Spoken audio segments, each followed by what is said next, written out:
Good morning, guys. Today we're going to make a picture, something along the lines of this. So first of all, we want to talk about layers and we want to talk about masks. So let's just take a look at these before we get to work.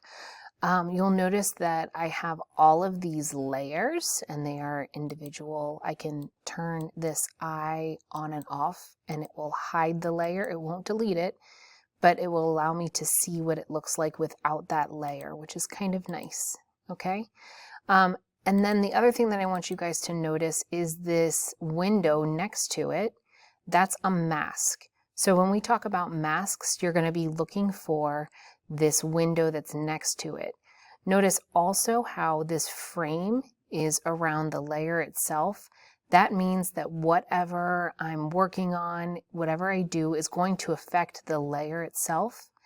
And if I click over here, that's going to affect the mask. So it's going to affect what's shown and what's hidden. Let me give you a quick example of that. So if I'm on this layer with the glasses here, if I'm on the mask and I use a brush, it's going to bring back the thing that was hidden. If I'm on white, if I'm on black, it's going to hide that whole thing. So let's go back and undo all of that. However, if I'm not on the mask and I'm on the layer itself, if I draw on that, it's going to color the actual thing itself. So if I were then to get rid of the mask, it just looks like a big old blob where I painted it there. Okay? So if you're having trouble when you're trying to get something to go away and it doesn't seem to be working, make sure that you're on the mask and not on the actual picture itself. The other problem that I see often is this little link here. It ties the mask and the picture to each other. So if I get rid of that link and I have my move tool, if I move the picture, then it's moving, you know, it's not lined up anymore. And the same thing with the mask. If I move the mask, it's not lining up either, okay? So you want to make sure that that is also checked, okay? Let's go ahead and get started on the project itself. We're going to start out in Schoology in the Mask Practice folder, and you'll see that I've provided all of these images for you. You're going to download a picture of the dog. This is Winnie, and then you're going to download 3 accessories of your choosing. The way that you can do that is just by clicking this pop out here, and when you're in, when you have the picture open, then you can just click this download button. And you'll do that for the picture of the dog first, and then the same for all the accessories that you choose to use, okay? All right, on to Photoshop. So now in Photoshop, let's go ahead and get rid of this file. And we're gonna go to Open or File Open or Control O, we'll do the same thing. If I click on the bottom and then hold down Shift, I can select all the things that I downloaded today since I know that's all that I downloaded. I'll hit open and it's going to open all of those files along this window right here, okay? So I want to make sure that she is the first one. If she's not, you can move and reorder your tabs really easily, just like this. And then what I'm going to do is drag all of these items into the picture, and I will show you how to do that a couple of ways. First of all, I can choose this item here, and I can use my marquee tool right here to select it, and then hit Control C to copy and Control V as in Victor to paste, and it'll paste it right in there. And once it's in there, I can go ahead and close out of this, and I don't need to save it or anything. This is the one that I'm worried about. You'll notice that when I brought it over here, it automatically pasted it into its own separate layer. So we want to make sure that the one that we're not getting rid of is the one with all the layers, okay? Next, another way that you can move those files in there, if I'm on my Move tool right here, the very first one, I can click and drag the tab out, and I can click on the picture itself and drag it into this file here, and it will show up. An issue that I see often with students is they will try to drag, instead of clicking on the picture and dragging, they're trying to drag the window itself, and they get frustrated that it's not going in. So really, you're just dragging the window to move it. So once I drag the window out, I want to click on the picture itself and then move that into the new picture, okay? So I can close out of that. I've got now another layer all by itself. And then lastly, I'm going to take this one and same thing, just move it over. Or I can do a combination of the two. I can use my marquee tool, select this, and then use my move tool, and it will move only that portion, okay? All right, so now once again, I can hide the layers just by turning off these little eyes here. And we're gonna start with the background first. So let's go over a couple of different ways to do this. The first, and we're gonna do what's an easy way, is we're gonna click remove background. Now before I do that, if you're missing this window right here, you can pull it up by going to window, and then it's the contextual taskbar. So that's what you wanna make sure that that's checked. And if it is checked, but you're not seeing it here, sometimes it creeps up here. So it should be somewhere on there. I'm gonna click remove background. Now remember, this is a computer, so it's doing its best guess. And that means that it's still gonna be missing some things. So I'm gonna go ahead and show you how to clean that up in just a little bit. Let's get to these different layers so I can show you a couple of different ways to do this. The next way that I can do it is we're gonna move on to the layer, make sure that not only do you have it turned on, but it is lighter gray. That means that it's the one that's selected. Notice that when I click on the different layers, it gets a little lighter. That'll let you know which one you're actually working with at the time. So I'm gonna go to select and then choose select and mask.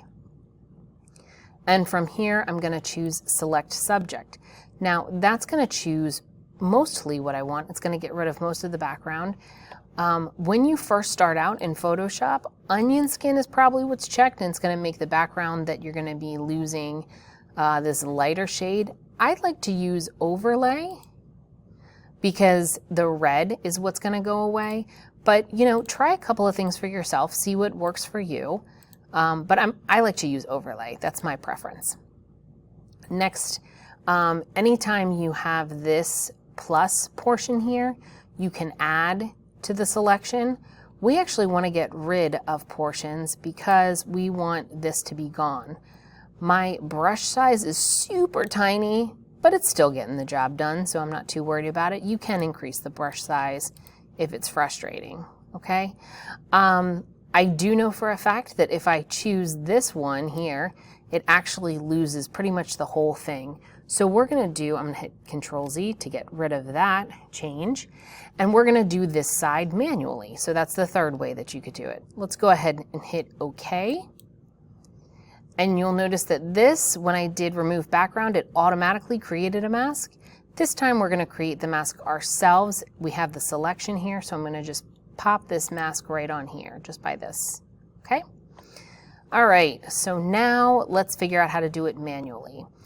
This is also going to help us clean up this edge as well. So let's take a look. We're going to use our brush. So I can hit B on my keyboard, or it's right here. Here's what you want to keep in mind. Once again, if you look at this little preview that we have here, it has this portion all white, because that is when the white on the mask, it's going to reveal whatever the picture is there. The black is going to hide it. So if I paint with white right here on this mask, it's going to bring back the information that I just got rid of. If I use black, it's going to get rid of more. So if I just switch this, and X, by the way, is the shortcut on your keyboard, it's going to get rid of more. The great thing about using a mask instead of an eraser is that if you mess something up, you can always get it back just by painting the opposite color, okay? So let's go ahead. I'm going to take the zoom tool and zoom in just a little bit here. And because we want to get rid of this right here, we're going to choose the brush. We want to make sure we're on black, which we are. And look how fuzzy this edge is. So I'm going to go ahead and select this, and I'm going to kick this up to make it a little bit harder. And then look how big my brush is. I could change the size up here, or the shortcut is the left bracket makes it smaller, the right bracket makes it larger. So let's go ahead and remember, I want to double check that I'm on the mask and not on the picture, and I am. I've got that white frame around it. So let's go ahead and start to remove that. You can also do this with selections. I hesitate to start out that way when you're first learning. That one a little too much. I hesitate to start out that way when you're first learning, just because sometimes people forget to deselect their selections starting out, and then they get really, really nervous when they're working on another portion and it's not making any changes. So it's good to know how to do this on your own as well. All right, so for the sake of time, I'm not going to go too far into detail. We'll stick with that. But you can do the same thing on her paw over here. Even the computer, if you look, it got rid of one of her little toesies there. So let's go back to the mask and let's fix that. So first we're going to get rid of this part that it didn't read. And then I'm going to hit X. Notice when I hit X, it swaps the fill and the foreground and the background color. And I'm going to get some toes back.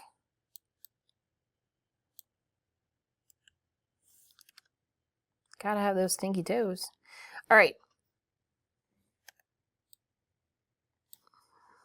So overall, there's plenty of stuff that can be cleaned up here, but for the sake of time, we're gonna roll with this right now. The next thing that I want to do is I'm going to hit Control 0, and that's going to fit to screen. So let's go ahead and scale these down. I'm going to hit Control T for transform, and that's going to allow me to shrink these down. Now, when you are transforming, you do not want to skew the image. So that would only happen if you hold down the Shift key. It's going to get either really skinny or too fat. We're not going to do that. We want to keep it just nice and unsquashed. So we don't want to hold down the Shift key. It used to be, the rule used to be in Photoshop pretty long ago well, really not that long ago, that you had to hold down the Shift key to not skew it. That's no longer the case. So let's go ahead and hit Enter. And then we're going to do the same with these things. So once again, if I want to make sure that I'm on this layer too, not just that it's turned on, and I click Remove Background, it's only going to recognize the background as the wall. It's not going to take away this jar or anything like that I used to hold it up when I photographed it. So you'll go back with the brush and get rid of all of that. We're going to just do this real quick for the sake of time. And then we'll get this piece here. This one, if I click on this, the remove background should work pretty clearly because there are some pretty defined edges there. And then Control T, I will shrink it and maybe give it a little turn. And then let's select this guy, same thing. We're going to do transform and fit it to her. And you guys will spend plenty of time cleaning up all of these edges so that your mask is nice and clean. But I want to show you guys how to do one last thing.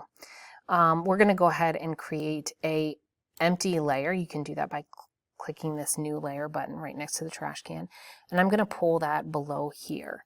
It's not actually going to do anything. It's just keeping us at the very bottom below the dog so that when we test out different backgrounds, it doesn't cover her up, okay? And then let's go ahead and hit Control A to select all. That's going to cover the whole thing. And once I do that, you can see that this turns into generative fill. And then I can choose what I want to put behind her. Something to keep in mind with the generative fill is that it is extremely literal. So if I decide that where I want to put her is, in the city, and I type city road, it's going to take some time. It's going to generate some pictures, and they're going to be an actual road. So some of them might give me some good options that I can use, and then you'll just have to see what your choices are. But a lot of times they will be an actual road. So here, this isn't too bad, but you'll look, a lot of them are the actual road. You can either look in your properties here, or you can scroll through this way. Now, if you take a look at it and you're like, that's just not what I had in mind, let's go ahead and type something else in. Let's try city street. So basically, you can just keep on typing until you find what you want from them. I like this a whole lot better. Let's roll with that. So then we can just notice that I didn't actually use anything for layer 4. It just kept it so that I could see what it looks like with her. Now, if I really wanted to make her look like she was there, I would do several things. I would probably create a little bit of depth of field. There's a lot of different things that I could do, which I'm just probably not going to get into today because I don't want to make it super duper confusing as we're starting out here. Let's make her bigger. But there's definitely stuff that we can look at in the future to make it look a little bit more realistic. Right now, I just really want you guys to be able to have the practice with being on different layers and knowing the difference between being on the picture and on the mask. Those are the things that we really want to practice today.